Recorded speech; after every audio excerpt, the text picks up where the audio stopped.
Hello and welcome back, everybody. Today we are making some sweet cornbread. That's right.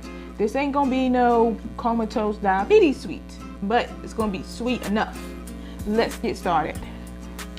Right here in this bowl, I have 1 cup of cornmeal and 1 cup of all-purpose flour. This is the dry ingredients. We're gonna put that in there.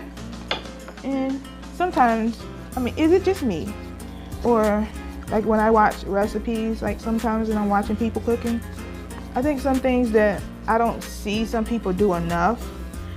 I have some organic cane sugar, some 1 teaspoon of salt, and about half a tablespoon of baking soda. Now, my original recipe calls for 1 tablespoon of baking powder. And as you know, I'm going to give this a mix to mix everything well. But I am all out of baking powder. So I'm using the baking soda instead. And as you know, when you use baking soda, you need an acid. Buttermilk, yogurt, sour cream, or just add some vinegar. This is all mix, bate. Okay, I don't know what that's from.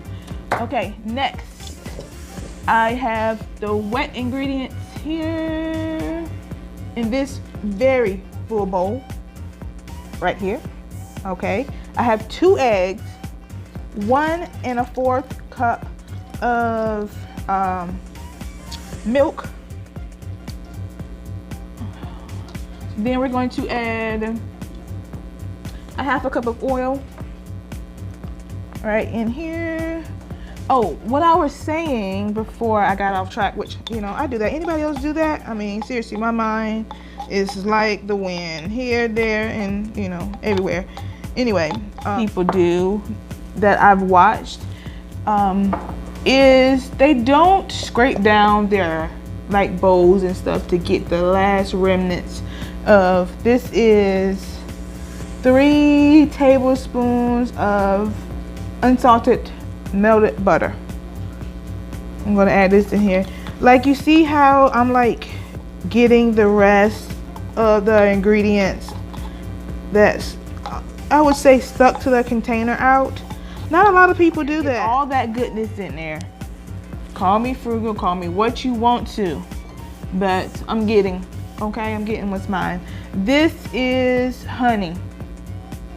Now my recipe calls for a tablespoon of honey, but this is all I had left.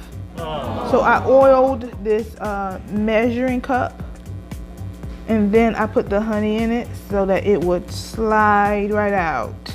So scrape down your measuring cup and your things when you're cooking. So you got to get all of that because your recipe calls for it all, not half.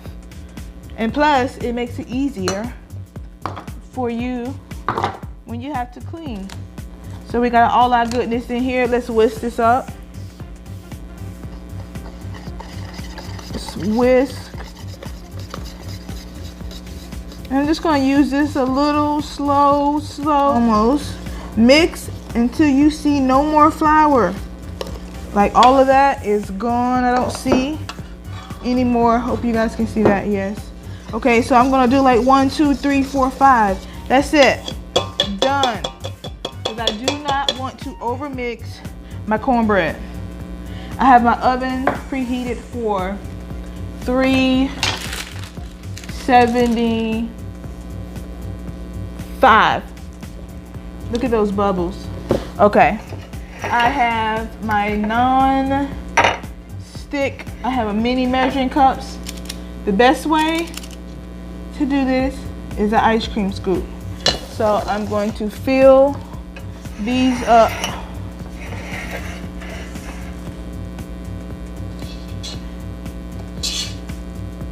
As best I can. This is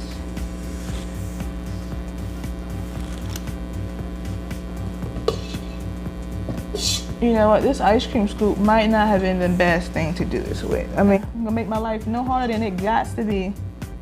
Okay, so I'm gonna fill these up. And when I am done, baby, when I'm done, I will be back. All right, I am on my last few of my mini cornbread muffins.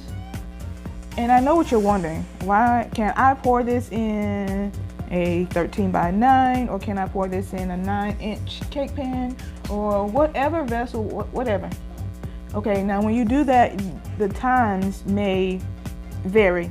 So just set a time, watch your cornbread, and when a toothpick comes out clean, golden brown on the top, and it springs back when poked in the middle, and it's not jiggly, then you know that it is ready. And I also want to let you know, don't worry about how liquidy the batter is. As if you want to, you can let it sit for a few minutes and it will thicken up. Like as I'm sitting here taking my time ladling this in this pan here, this mini muffin tin, it is thickening up. Can't get you guys in a shot here, but it is thickening up, and it will continue, I believe, to thicken up. As it sets, it will continue to thicken. So that's my last one, and we are done. I'm just gonna put a little bit more. Top off any that need to be top off. I'm gonna let you guys see. So I think this is gonna make at least 2 of those. And look how much batter. Let's see, okay, here we go. See, this is the consistency of the batter. And look how much I got left. So I'm pretty sure this is enough to fill up. I don't have another mini muffin tin, but that's okay. I'm going to wipe off the excess that is on the pan, and then I'm going to pop this in the oven. I will let you know how many minutes these take in the oven, and then I will be back. I'm not going to say it again.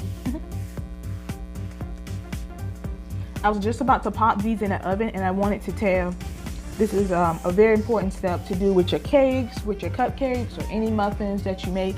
Take the pan and bang it a few times on the table or wherever. You know, just do that a few times. It makes the air bubbles come to the top, and the batter it levels it out.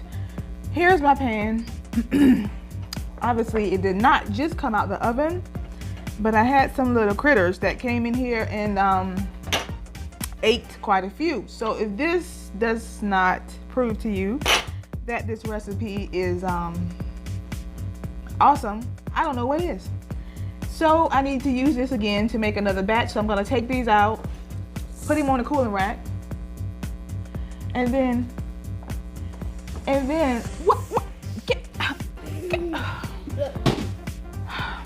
like I said, if you let them cool properly, they will just release from the pan. However, as you can see, some little remnants here from my little bugaboos that could not even wait for them to cool. So I'm going to take these out of the pan. I'm going to put in the second batch, and then I'll be back once that is done, and I will show you the inside, and we will taste these already tasted muffins. Out of the oven, they baked at 375 for 8 minutes, and then let them cool for 4 to 5 minutes before removing them from the pan, or they will break up and they will stick. After the 4 to 5 minutes, they'll release from the pan, and you get these beauties. Yes, yes, yes, yes. Okay, let's pick up one. I ended up making 2 batches. Here they are, golden brown on the bottom. You know, they're always, you see the inside, nice and moist. I have some chicken soup here, chicken potatoes, a little mushroom in there, a little bit of black beans. I am going to place them right inside my soup. I want to go with one more.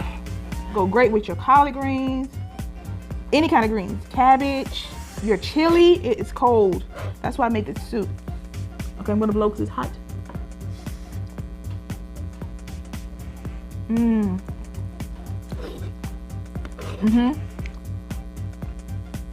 That corn, I mean, it's just melting into the soup. It's so delicious. You guys want a bite?